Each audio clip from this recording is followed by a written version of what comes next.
Right, Ulwazi, I'm born and bred in KZN. Well, I was born in Durban from an artistic family. My father was an activist. At the same time, he did theater. My father acted in Ushaka Zulu.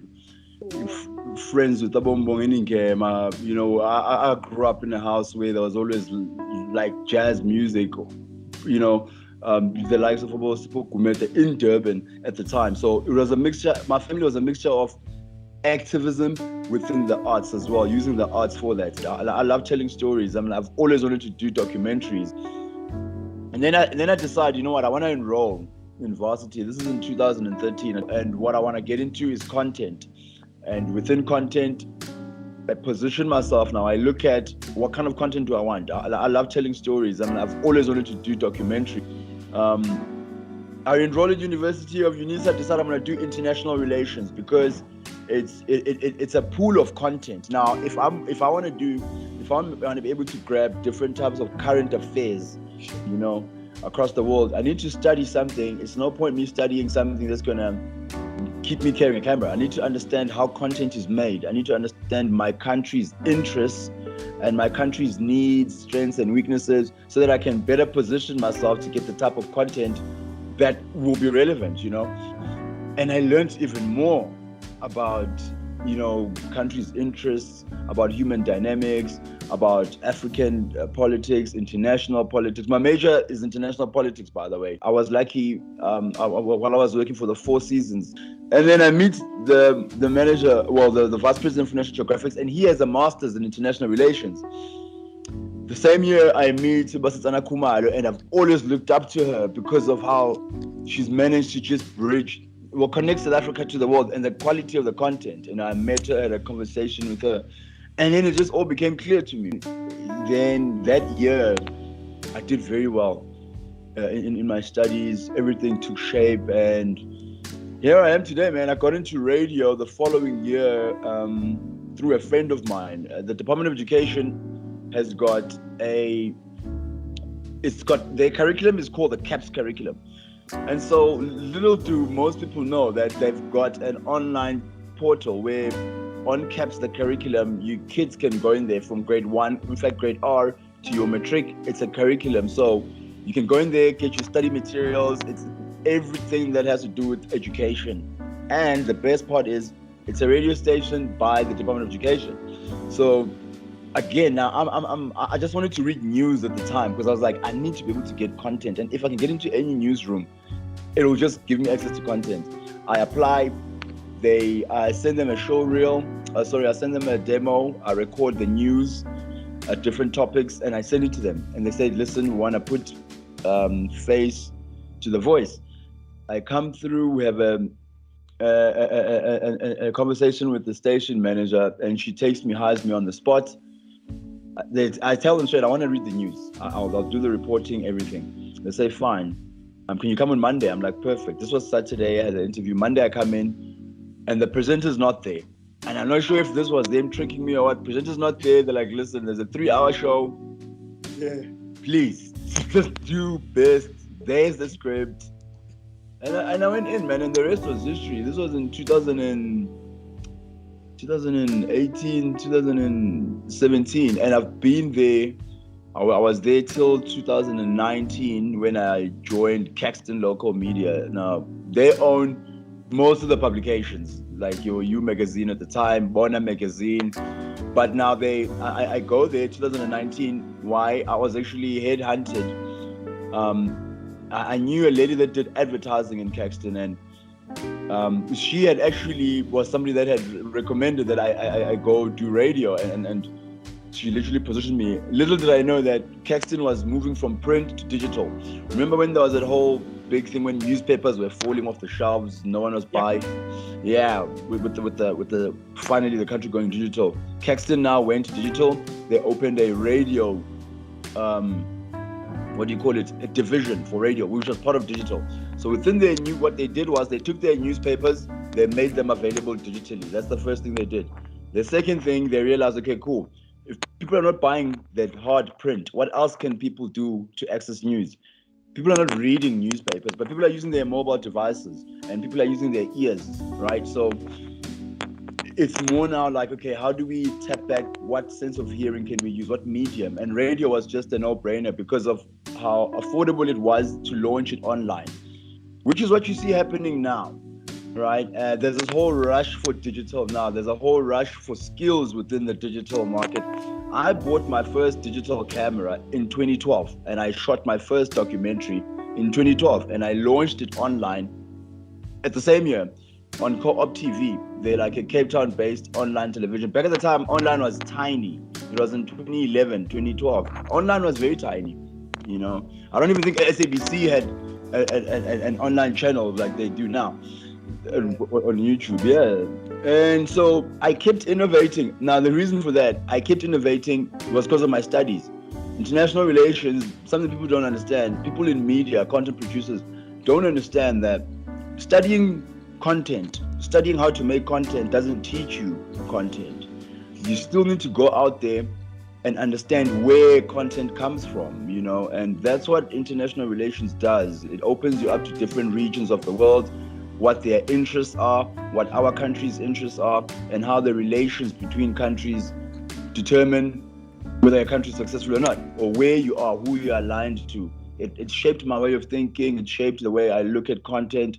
It shaped the way I look at the country, you know, my responsibility. I wanted to reposition myself in terms of, everybody, even the FMs have got an online platform that no matter how aggressively they're going into it, they're like Bashiana, you know, some are ahead and some are really not. You know what I'm saying? And you'll see your commercial radio stations are very much at the forefront, and that's because, you know, there's not much interruptions in terms of profit, shareholders, and advertising. Whereas with your SABC, which is something I've been very openly vocal about, even when I was working at Caxton, that with the SABC, it's lack of innovation. Simple. And what causes that is them, as much as they're aware of the times, because politicians are aware of the times, they have an inability to innovate with the times. Now, that's also based on their interests. Again, I understood that it's all about the interests. I'm not going to waste time with the public broadcaster, which is in disarray currently, and then, you know, hopefully one day I get in. No, let me innovate. So I focused on my digital platform, which is doing great. I managed to put together my YouTube channel was always there. I just never gave it any attention. I went back on it, did a short course on digital marketing, data analytics, market reach. I'm currently working on algorithms for data analytics and how to understand or assess the market by views, you know, listeners, audience, measurements, and all that, which assisted me in understanding numbers and how numbers and the buyers of the content work hand in hand. It got me out of my comfort zone because now I needed starting to think about numbers and averages and so forth. So that's where I am now. I'm learning how to what buyers look for in content. But what I like about in what you're saying, and this is what you were saying in the SABC and not really being innovative, and moving with the times. If I look at the thread of your story, from someone who grew up within the theatre and jazz or arts environment, you've made it almost a point to really keep discovering more and just keep learning and elevating your understanding within the space you're operating. Because you're saying you moved from studying content to international labor relations, which I can see, what that exposed you in terms of tapping in and understanding, curating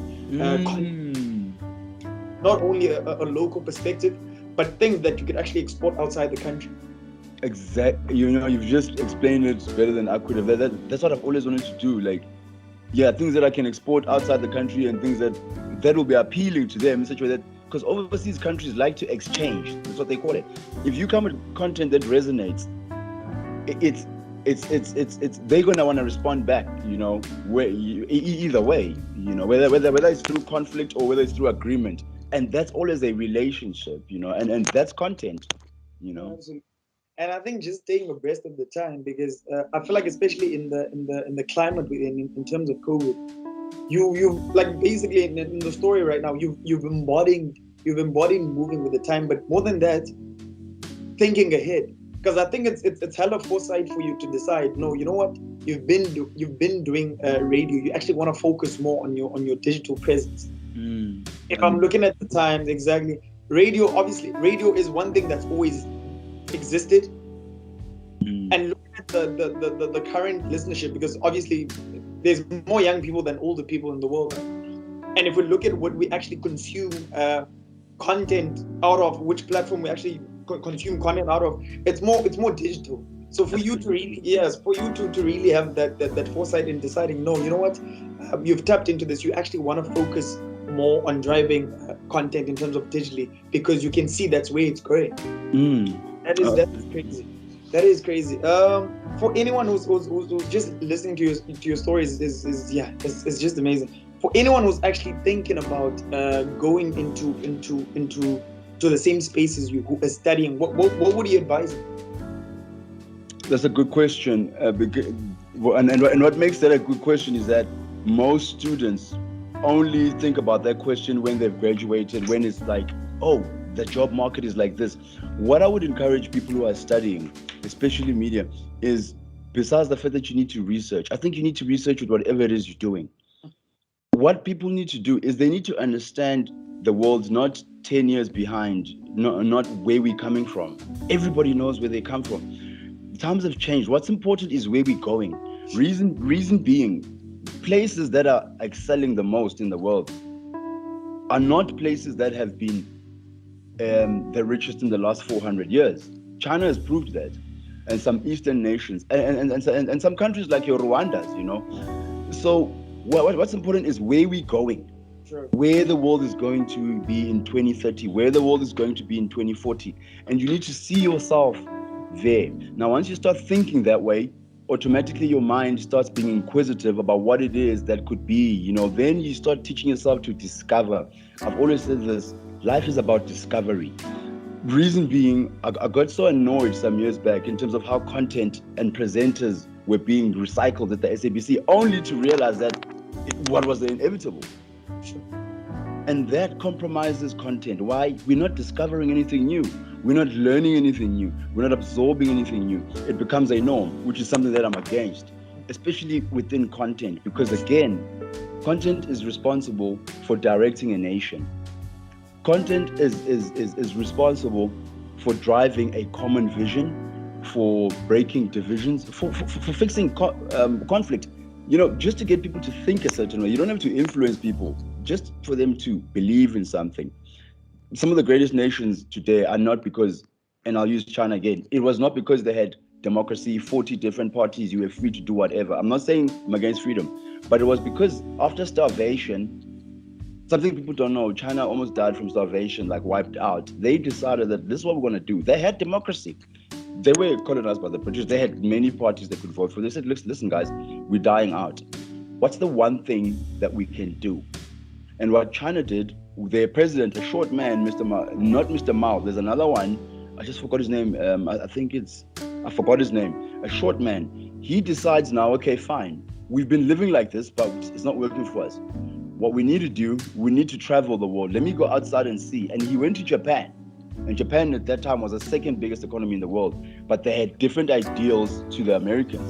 You catch my drift. And when he got there, he saw how much incorporating culture and where the world is going, not where the world was, will get you civilized quicker, will get you involved in the world market, will get you people knowing that if we focus on one thing, our interests don't have to be the same. But if we have one common national vision, in the next 10, 20 years, we can be there. What's the difference between China and some African countries? When you speak to African countries, and it's a problem with us even Otaki, you speak to them to find out why they are where they are or where they're going. Or in fact, you ask them, where do you see yourself? They're going to give you a reason that is not satisfactory if they don't tell you about their past. But more chances are the second question is going to be a why. Why don't you sound convinced? Then they're going to tell you about their past. It's either did not have enough money for school. It's either this. It's always past related. We've got so many holidays that are based on our past. There is no single day for 4th IR. The the third industrial revolution passed us, South Africa. We never grasped it because some app, but they can send money. But the app, I understand. Do you know what that does for civilization as a country? We've missed the third industrial revolution, and China went through the same thing. But I'll tell you what they did. They also missed the civilization. They missed the industrial civilization. China, they missed it. So what they did was they realized we've missed the second. There's no ways we're going to miss the third. So China went and did one exam for everyone, for the whole country.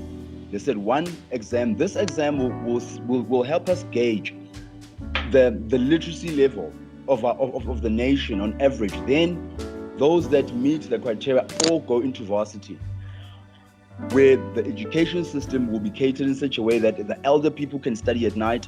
Those that are young enough, I think if you're below 21 or something, you will go straight into varsity, and we will bridge whatever it is you're lacking on. But because the national vision was technology and manufacturing, we will teach you manufacturing, we will teach you engineering. And that was a future way of thinking. Most African countries that are poor, or most organizations that are stuck in challenges. Look at the SABC, for example. Why isn't it innovating? Because all their problems, mission is to fix the past. I mean, it's about, no, let's have a commission about this. So it's even our country, we've spent the last 2 years or last 3 years, or however many, trying to fix the past. Yeah. So it's we need to shift the way we think. We need to just and that's just that. Now that's someone that's thinking of getting and I love how you just drop, the time in terms of just 360 thinking and just really thinking ahead. Now, for someone who's actually has a year or two within the media space and is looking for growth, what would you advise them?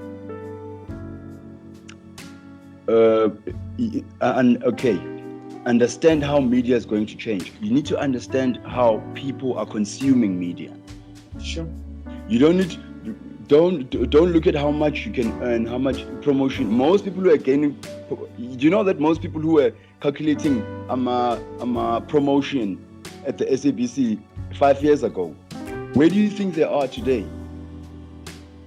They're all over the show. They're all over the show trying to do their own thing. Digital is now being called, I'm doing my own thing. You're not. You are only now learning to innovate. Most of them are only now learning to create content. Sure. Most of them are only now learning how apps can help you function, how to build your own portal. So whoever's got 2 years left now, know where the world is going to be in the next 10 years.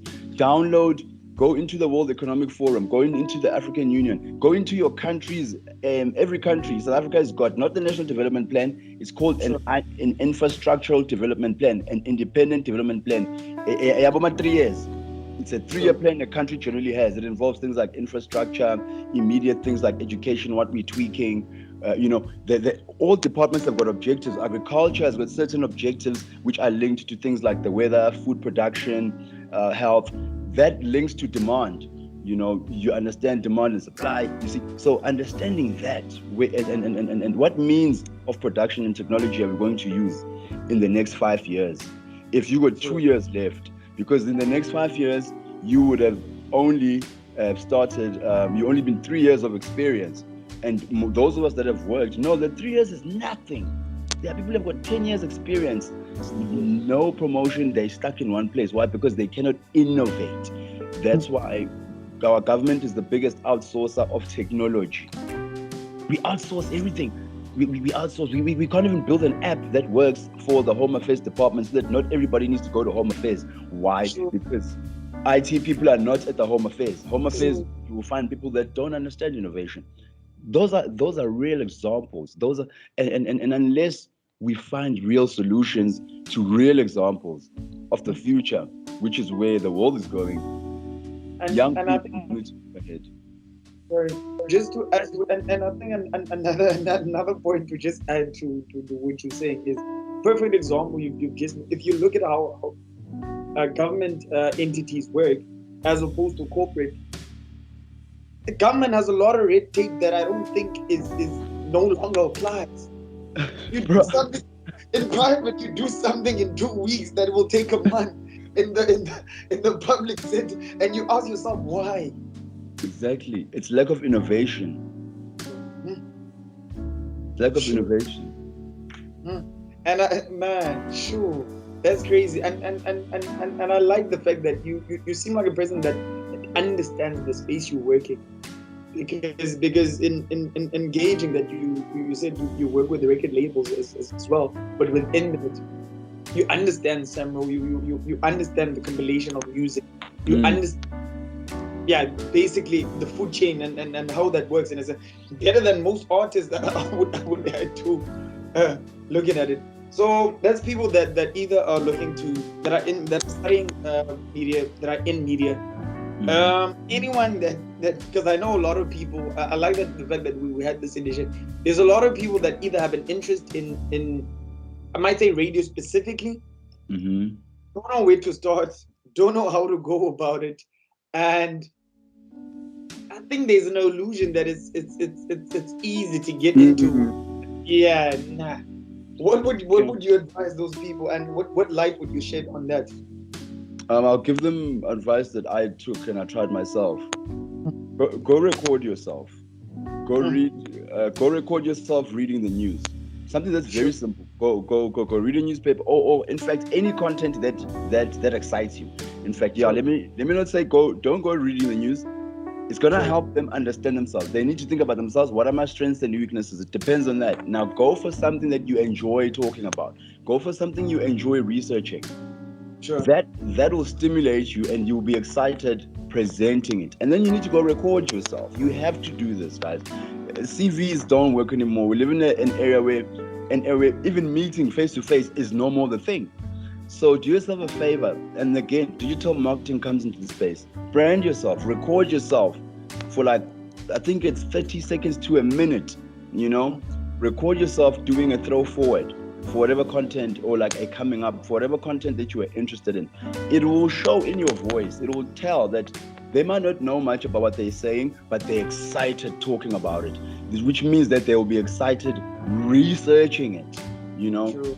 Because exactly, and then record it and then send it through to your, don't go to your major commercial radio stations. I'll be honest, this is not, you don't want to go through the whole idols thing. It's True. tormenting. They're not nice people. They're holding on to their jobs. They don't know what the future holds. We hear it in the news the whole time. And I hope that we're going to be the people that will assist SABC to change. We here, we're the future. However, I'm not going to lie to young people now and say, Begazelle. No, go digital and then look for community radio stations. I was reading the radio awards for this year. The Sure. biggest winners were your commercial radio stations, which are smaller, and it was your community radio stations and campus radio stations. Campus community radio stations were the biggest takers of all. Reason being, they are more focused on a certain market. So if we are servicing Impumalanga, Emalahleni, the content here is mainly about Impumalanga and Emalahleni. So we keep it focused. That trains any young person coming into the industry. It gives them one thing to focus on. So your focus doesn't get deviated then when you go into a big corporate. So let's say if they say to you, you will be a news a researcher, for example, that they're going to give you enough time and nurturing to focus on that. The amount of pressure you'll be under will not be as much, and the type of coaching that you will get will be so much more significant, because they don't look at it as it's a job for you.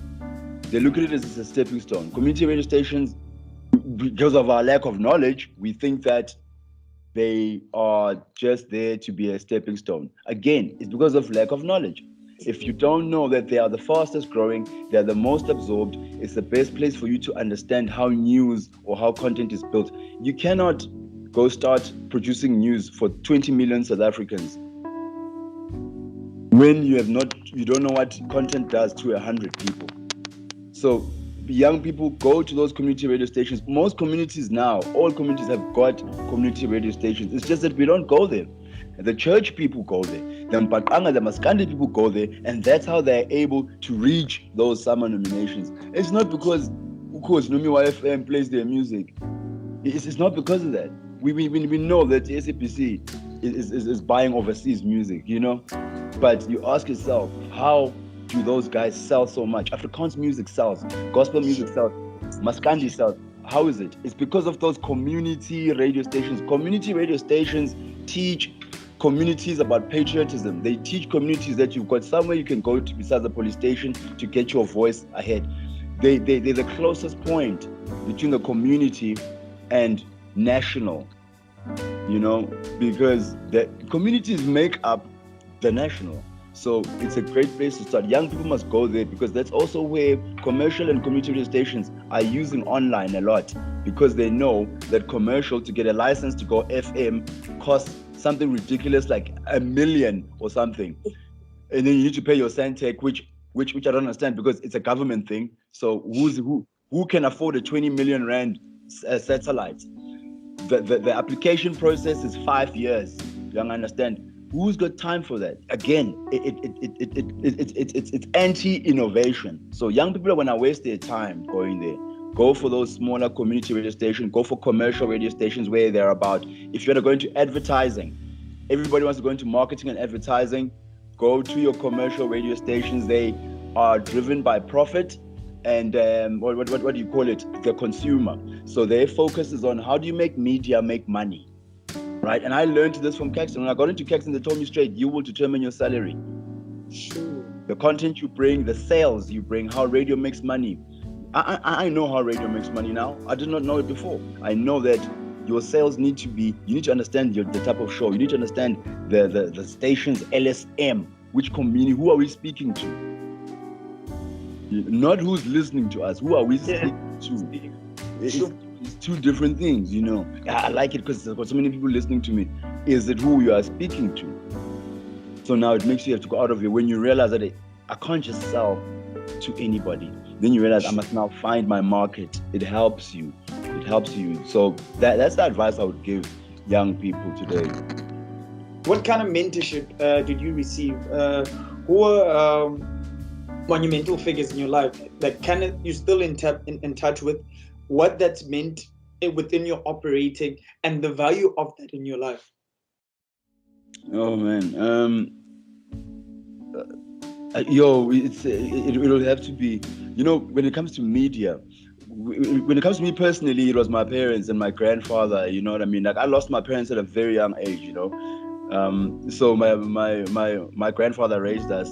Like he was just phenomenal in terms of him and my grand were together until death, but they were able to raise us with such principles that I use today. You know, the way he understood wealth, the way you understand, the way he was the first one out, the last one in, my grandfather, you know. So and understanding that you need to work it hard so that in the future you don't need to be knocking on doors, you know.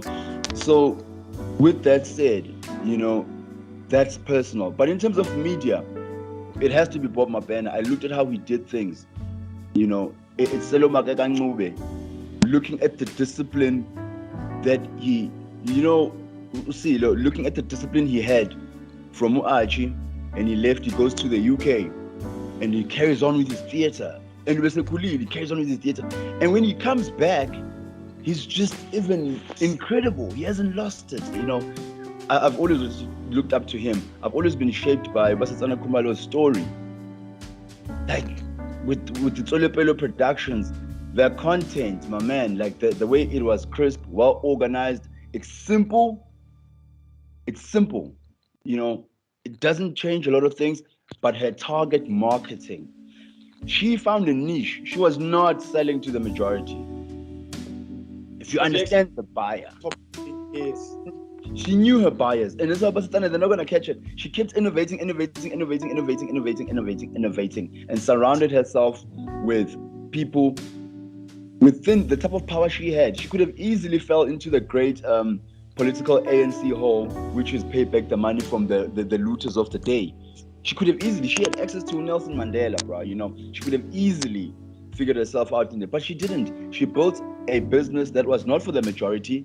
The buyers were the white people, you know, and she served it so well with such distinction that it built other shows. There are people who don't know that Chipasetsana produced Ipasela, which is an Afrikaans show. Now, if you, you know our history as blacks with the Afrikaans, but if you can be so good that you can tell an Afrikaans person's story for SABC2 and they buy into it, the content, that's the person I want to be. And you need to look at how she dealt with bad publicity between her and Romeo Kumali. Outstanding, because they're still together today. You know, how she protected that family. Those are lessons that, for me, were just like priceless. And then I went on and I met her. So that was it sealed everything. So for me, those are the people that shaped my thinking. And if you look at those people today, they're not the rich. I want to just Selomak, I can tell you now, he's not the richest person, but he's the most outstanding. He's the most wealthiest in terms of the connections he's got across the world. He's able to walk into any theater and sit. He's able to get a call for the Lion King set. You understand the way he's handled them himself. And they never got themselves involved with the SABC shenanigans. You know, the SABC has pulled down a lot of great people. And I just think it takes that type of resilience and character. And those are the people that I've looked up to. This was quite insightful, and I think for it's going to be insightful for people across all career fields. The pulse you have with what you're doing, the scope and foresight you do everything you do with, you know what I mean, and the understanding of the value of the foundation. That's been amazing. So I want to thank you just for taking out the time to really have this conversation, and for being candid as well, because I feel like we don't hear this a lot. Yeah. Honest, no, we don't. We generally don't. It's always wish-washy.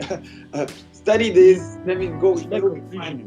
Exactly. Lack of vision. Absolutely, but it's never a real conversation that actually gives you a perspective of what you're getting into, what it really takes, what it's going to mean for you to properly have longevity in what you're doing, and for you to actually survive.